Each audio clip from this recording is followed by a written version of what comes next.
27 September 1925 नागपूरचा महाल. काही तरुण एकत्र आले.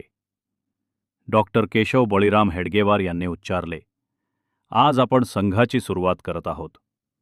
ना गाजावाजा, ना जाहिरात, फक्त देशासाठी झपाटलेली माणसं.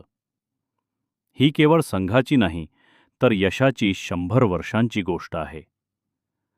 27 सप्टेंबर 1925चा विजयादशमीचा दिवस अन महालातील शुक्रवारी परिसरातील वाड्यात जमलेले काही मोजके तरुण आणि देशातील एका नव्या पर्वाला सुरुवात झाली.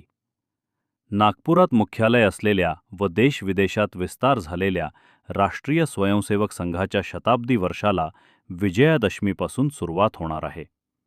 यावर्षी संघ हा 100 वर्षांचा झाला आहे. राष्ट्रीय स्वयंसेवक संघाचे संस्थापक केशव बळीराम हेडगेवार हे होते. द्वितीय गोळवलकर गुरुजी, तृतीय बाळासाहेब देवरस, चतुर्थ राजेंद्र सिंग, पंचम केसी सुदर्शन, 6वे डॉक्टर मोहन भागवत आहेत.